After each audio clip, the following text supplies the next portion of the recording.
After being erased from every family reunion for 10 straight years, I thought I'd finally learned how to live without them until the day they showed up at my doorstep uninvited, standing on the marble porch of the life they never believed I could build.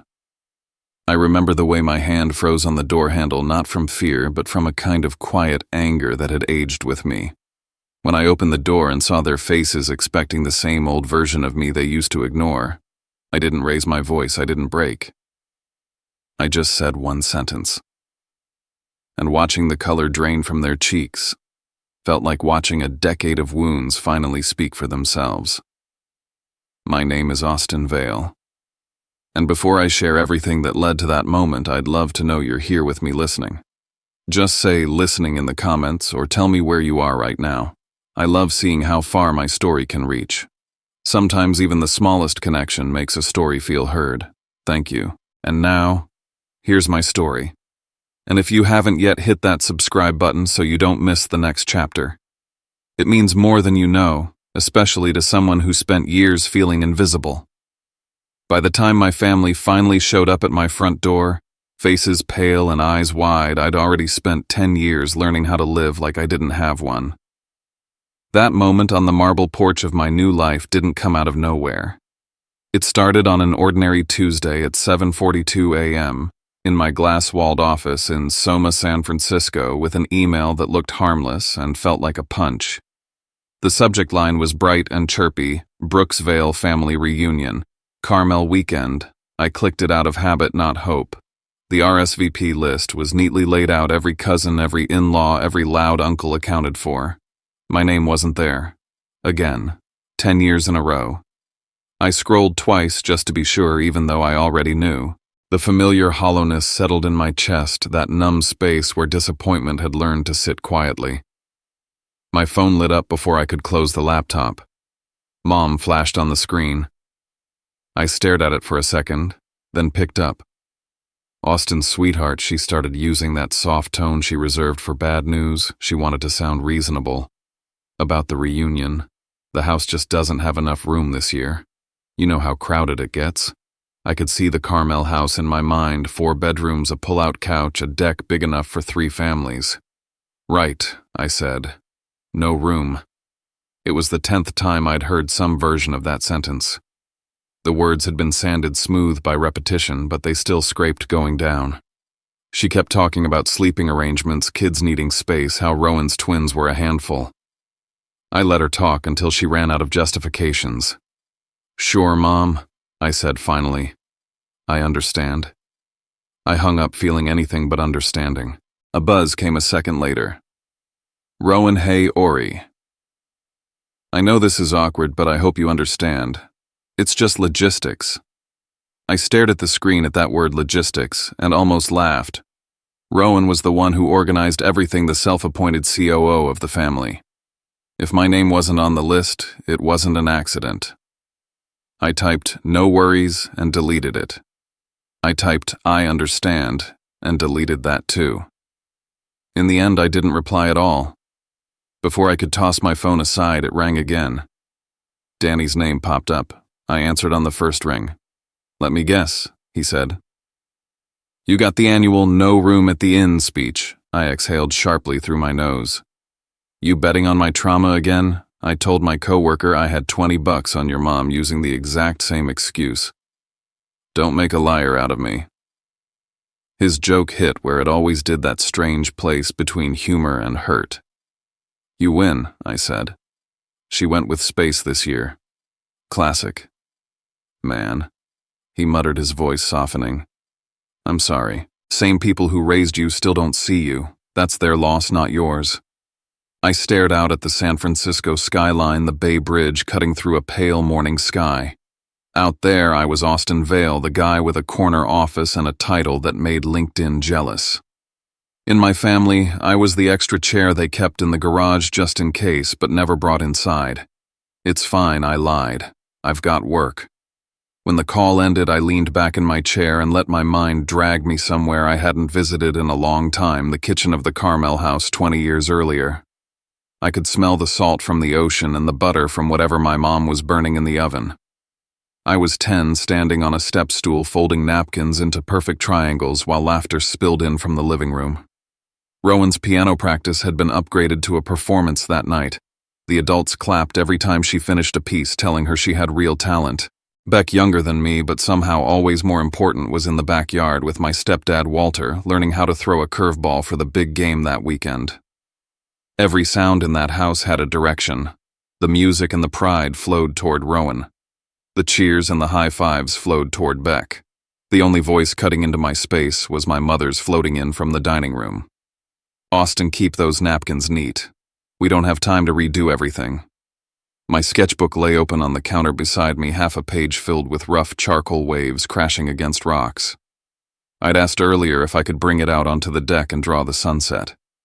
She hadn't looked up from her to-do list when she said no. That night, watching everyone move around each other like I wasn't even there, I realized something I couldn't put into words yet. I wasn't part of the show. I was backstage crew.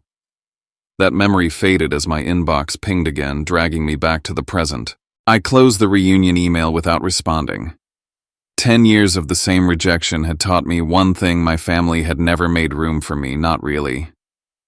I just didn't know yet how deep that truth ran, or how far they were willing to go to keep me on the outside. I did what I always do when something cracks inside me. I buried myself in work. By 9 o'clock, my screen was filled with projections and maps, the Austin expansion deck glowing in front of me.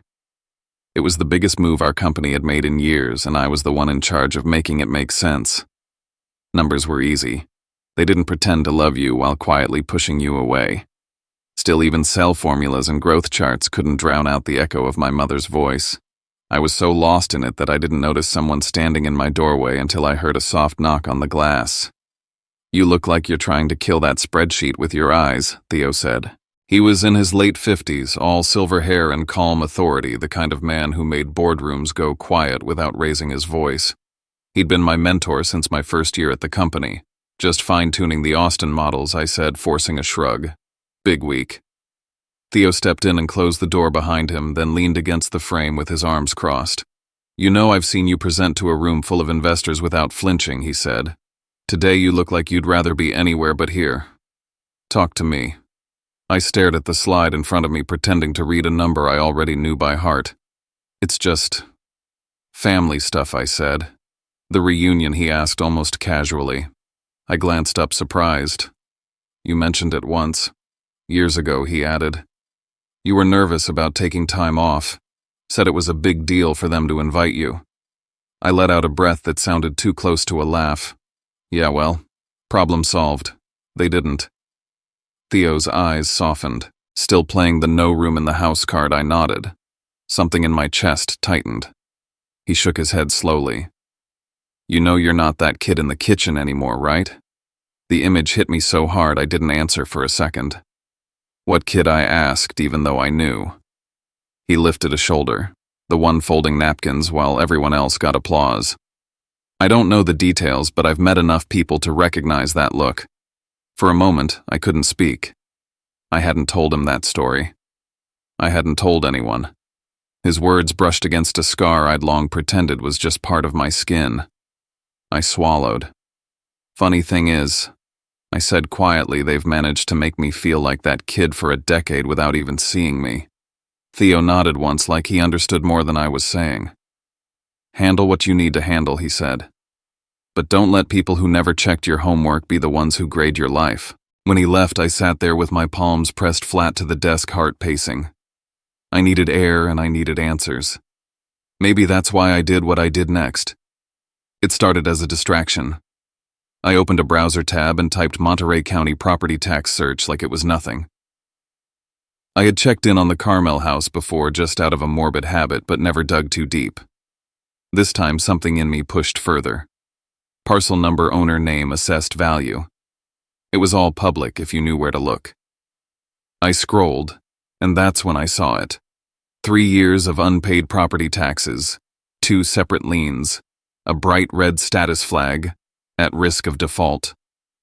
I sat back hard.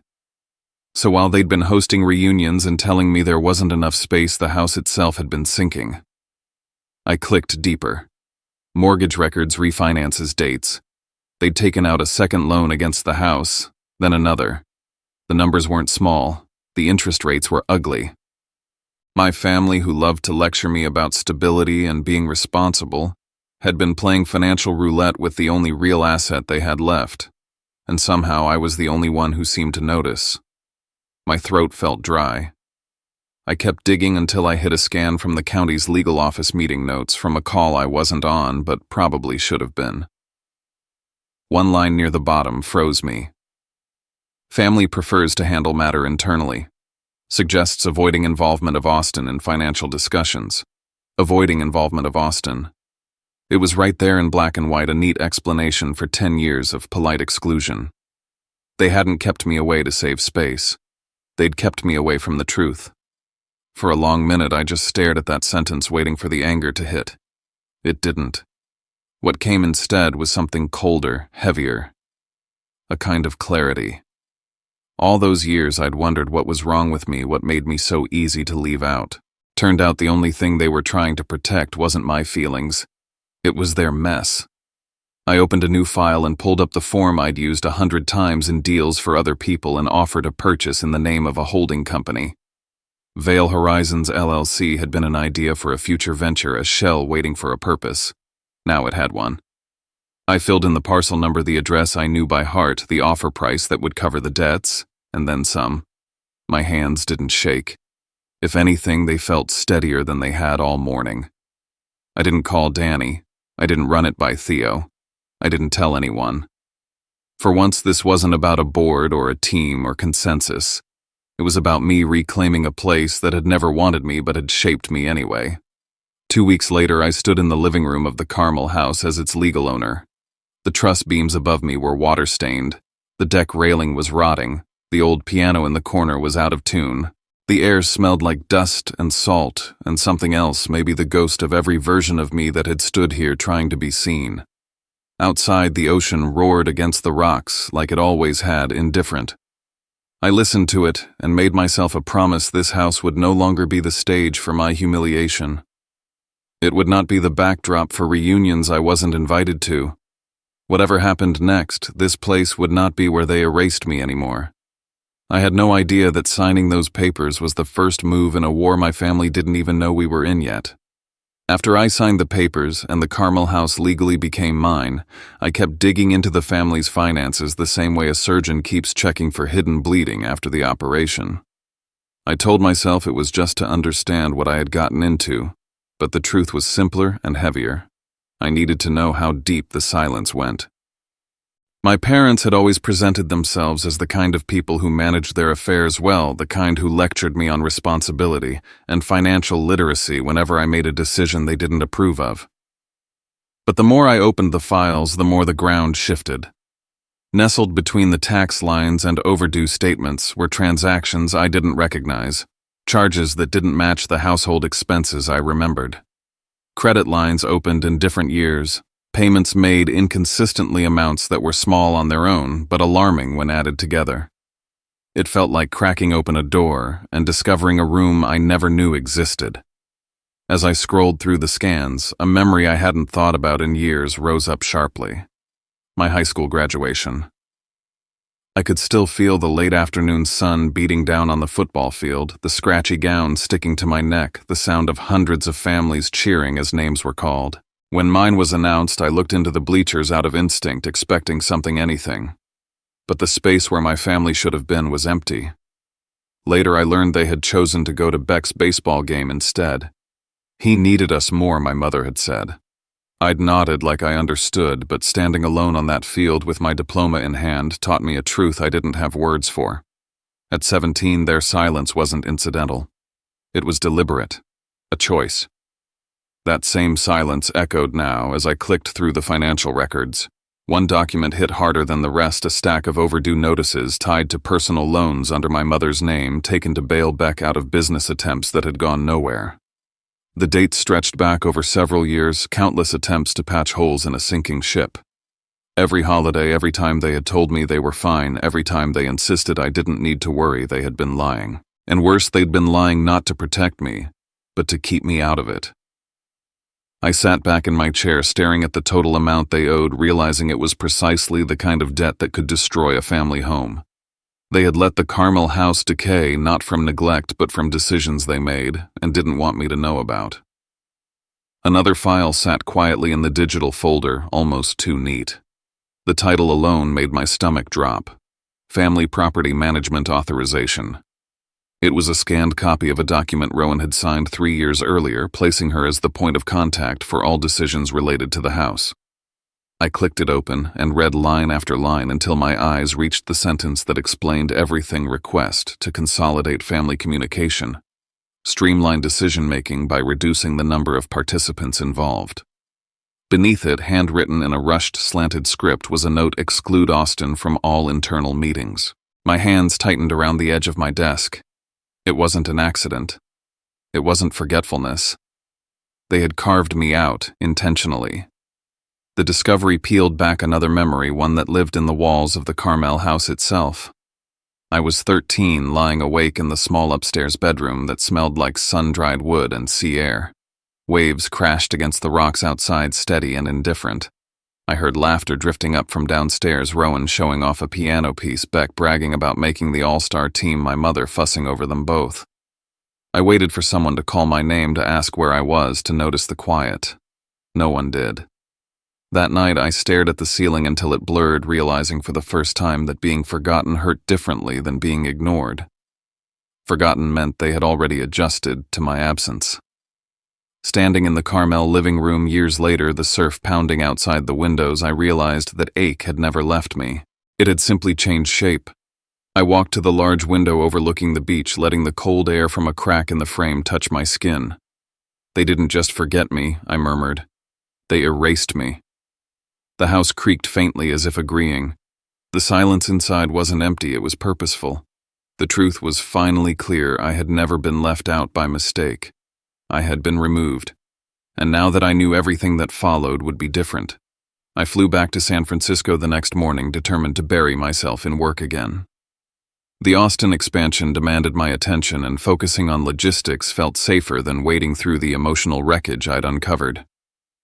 But as soon as my plane landed, my phone started vibrating nonstop. 3 missed calls from Beck, 2 messages from Rowan, both marked urgent. I didn't respond.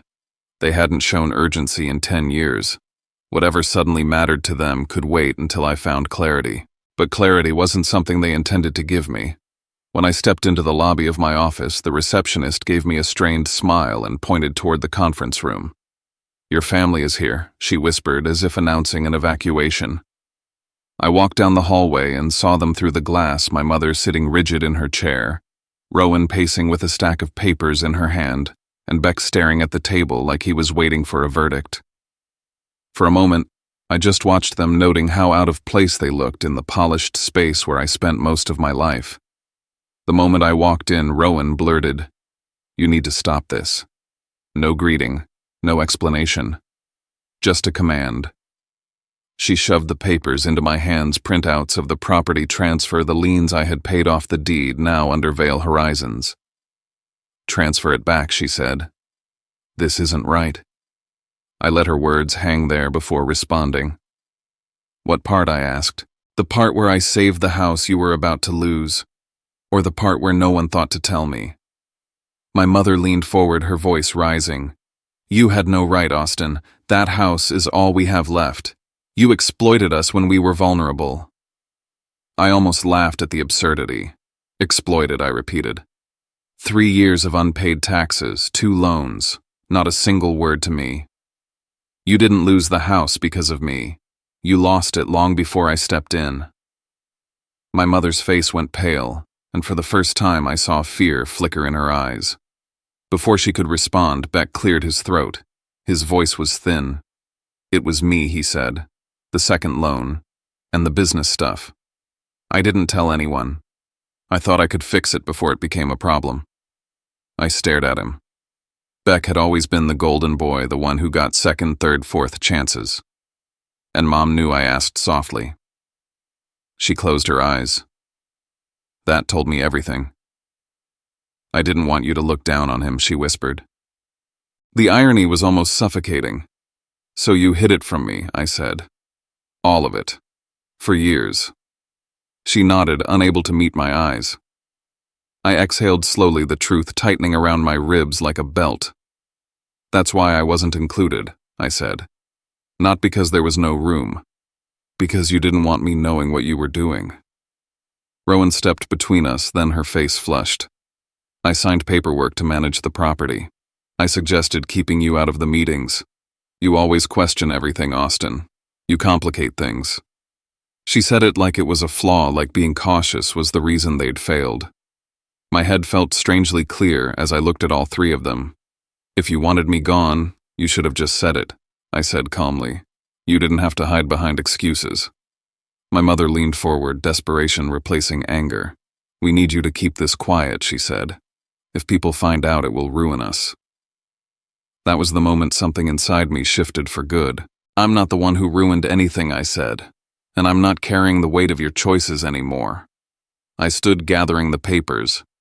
Prove you're not the same people who shut me out for a decade, I said. Not with excuses. With actions. If you want to fix this, start there. I walked out of the room, leaving them in the silence they had once used so effectively on me. But this time they were the ones sitting in it. I knew as the door closed behind me that the conflict between us had only begun, and none of us would come out the same. I drove back to my place in Lake Tahoe with the kind of exhaustion that sits behind your eyes and refuses to move. I didn't play music on the drive. I didn't call anyone. I just let the miles and the quiet stretch out in front of me. When I finally pulled into the driveway of the new house, a place I bought precisely because it was far from everything and everyone, I felt a brief sense of relief. Space, distance, air. I didn't have to share. All I wanted was one night to think without my family's voices pulling me back into the version of myself they'd always insisted on. But the universe clearly had other plans. As soon as I dropped my bag on the kitchen counter, the doorbell chimed. I froze. It was nearly 9 at night, and no one ever showed up here unannounced. I checked the security camera and my stomach tightened.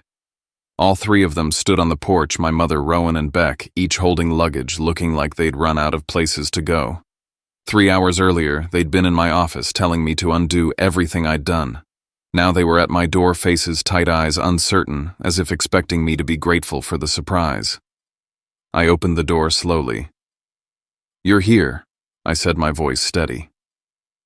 To talk honestly this time, or to repeat the same rehearsed lines, they looked taken aback, especially my mother, who had always assumed she controlled the tone of every conversation.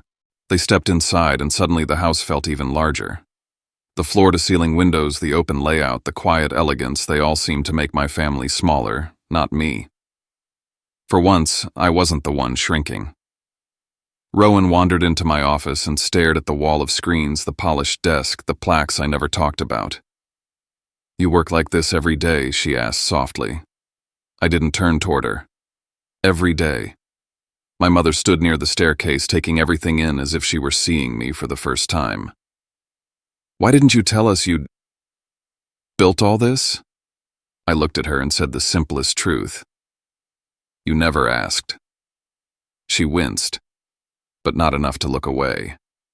Instead, she cleared her throat. We need to talk about the Carmel house.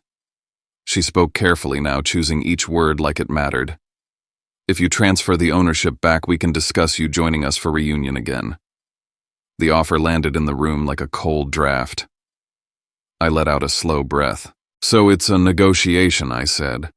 A transaction. Access to the family in exchange for real estate. I saw something shift in Beck's expression, guilt maybe, or panic. He rubbed the back of his neck before blurting out what neither of them planned to say. Rowan wanted to come here because she needed to see how much money you actually have. My mother hissed his name, but it was too late. He kept going. She thought you could maybe help cover the debt, or at least part of it. The truth hung there between us, heavy and sour. It wasn't me they'd driven all the way out here for. It was the hope that I was wealthy enough to fix everything they broke. I looked at them, my family, the people I once begged to notice me, and felt a clean, sharp line draw itself inside my chest.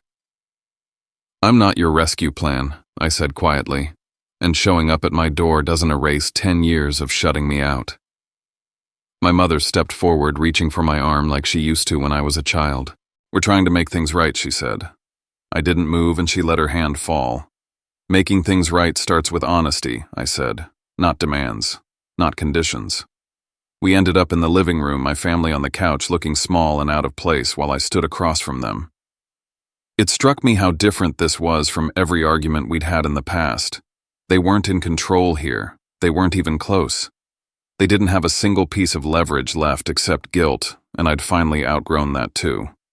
They asked questions, they tried explanations, but I had reached the point where emotion didn't cloud clarity anymore. "If you want to talk, really talk," I said. "I'm here. But I'm done being the person you come to only when everything falls apart." They didn't argue. They just sat there silent, waiting for me to decide what came next. And for the first time in my life, I didn't feel like the child in the corner. I felt like someone whose presence mattered, someone with power, someone they couldn't ignore anymore. As I looked at them in the dim light of my living room, I could feel something shifting, rising like a storm that had been building for years. This wasn't just conflict anymore. It was the beginning of a reckoning I knew none of us were prepared for. A day later, after a night of barely sleeping and hours of circling thoughts, I made a decision. If my family was going to understand who I had become and what they had lost by keeping me out, they needed to see my world not as outsiders trying to take something from me, but as people finally forced to confront the truth. So I invited them to dinner at the Ritz-Carlton in Half Moon Bay, the same place where I often met investors and clients who trusted me with decisions far larger than anything my family had ever allowed me to handle. The drive along the coast was quiet.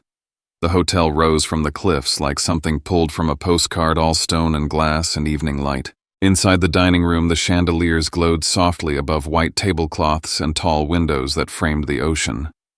My family walked in and immediately stiffened, overwhelmed by a world they didn't even know I belonged to. They tried to hide it, but I saw the way their eyes widened, the way their shoulders pulled back. We sat down, and before I could say anything, a familiar voice cut through the room. "Austin," Theo said, walking toward us with a warm smile. "I'm glad I caught you." He turned to my mother and extended his hand. "Your son is one of the strongest candidates for our executive committee, a future leader in the making." I didn't need to look at my family to know their expressions. Shock, disbelief, pride they hadn't earned. For a moment, no one spoke. When Theo left, my mother leaned in. "Why didn't you tell me any of this?" she asked. Her voice was small and, for once, not demanding. I met her eyes. "Because you didn't want to hear it," I said. "Every time I tried, you changed the subject, or redirected it to Rowan, or Beck." Dinner arrived, but no one touched their plates. My family seemed too busy watching the room, absorbing the reality that I actually belonged here. Halfway through the meal, Rowan stood abruptly and motioned for me to follow. In the hallway, she crossed her arms. "Beck didn't tell you everything," she said. "He didn't just take out loans. He used the house as collateral again a few months ago." My stomach tightened. "Mom didn't know about that part," she added. "He was afraid you'd find out, especially after you started asking questions." I nodded slowly. "So if I hadn't bought it," I said, "the bank would have." Rowan looked away. "Probably by the end of the year." For a moment, neither of us moved. Then she whispered, "I'm not proud of how we handled things." Back at the table, I told them what I knew. I laid out every detail, every debt, every secret, every lie they'd told themselves about protecting me or protecting each other. The truth sat between us like a heavy stone.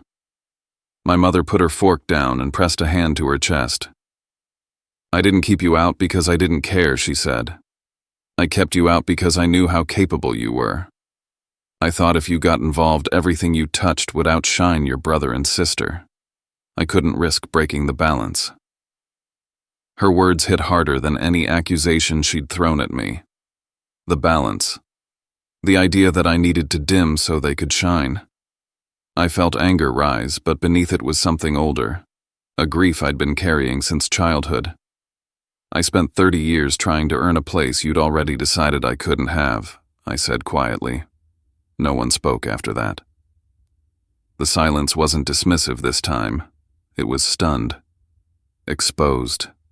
Real. I stood and walked toward the balcony outside the dining hall. The night air was cold, the waves crashing far below. For the first time since this all began, I didn't feel invisible. I felt seen, even if it hurt. My family remained inside, too shaken to move, and I let the darkness and the ocean steady me. The conflict had reached a point where words alone couldn't carry it anymore. This was the threshold, the edge of what we had been and what we might become. I didn't know if this was a beginning or an ending. All I knew was that nothing about us would ever return to how it was before. I returned to Lake Tahoe after the tense dinner at the Ritz-Carlton, carrying the weight of everything said and everything left unsaid. Something in me knew my family hadn't told the whole truth. The house was quiet when I tried to sleep, but my mind refused to settle. Near midnight, I heard a knock at my door. My mother stood there with a wooden box I recognized instantly, the one she kept hidden in the Carmel attic. She sat beside me and opened it slowly. Inside were pieces of my childhood I never knew. She saved newspaper clippings from science fairs I'd won, my old STEM medal, blurry photos taken of me from backstage. For years, I thought she never cared enough to keep anything of mine. Seeing it now knocked the breath out of me. Then she confessed something I never saw coming. She had intentionally downplayed my accomplishments because she feared that if I grew too fast, I'd leave her the same way my father did.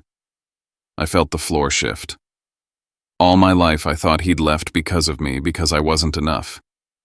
She explained he left because of pressure she put on him, not because of me. Decades of misplaced guilt shattered in that moment. Footsteps sounded at the door. Rowan had overheard. Her face was pale as she realized the truth she had never imagined. She had resented me for years because she assumed I was the favorite, when in reality I was the one our mother feared losing.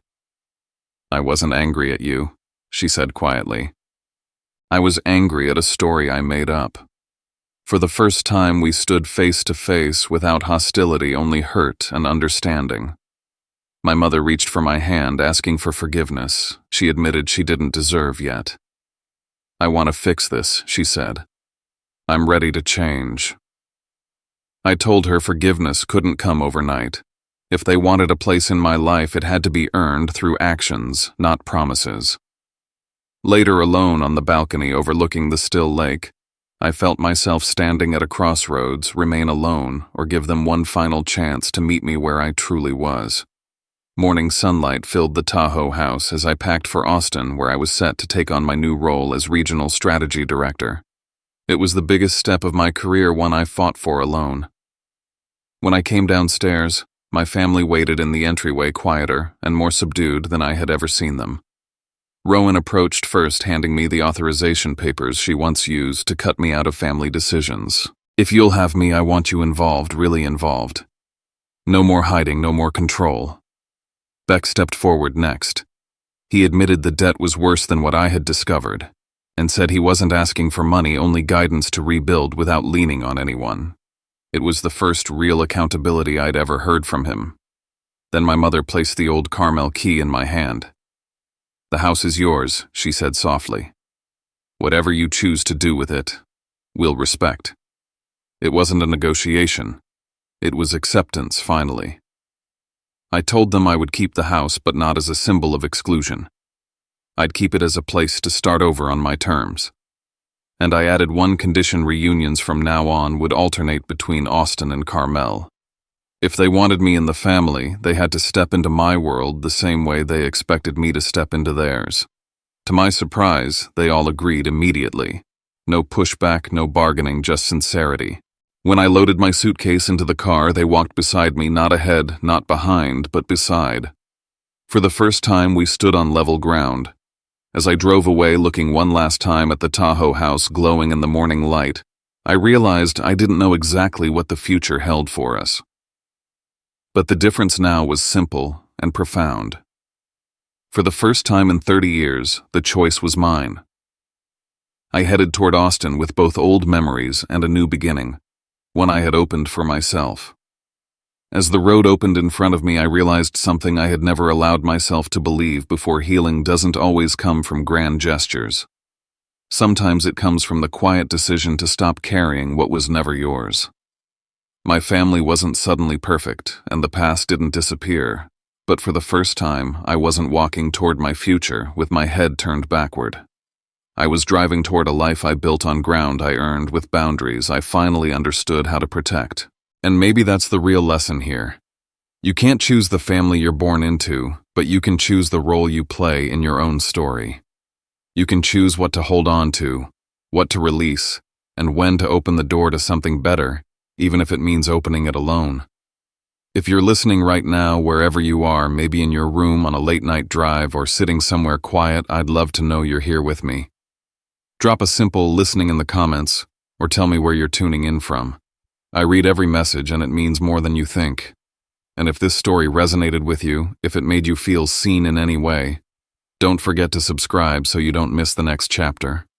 We're building a place for stories like this, stories about choosing yourself, finding strength, and rewriting what family can mean.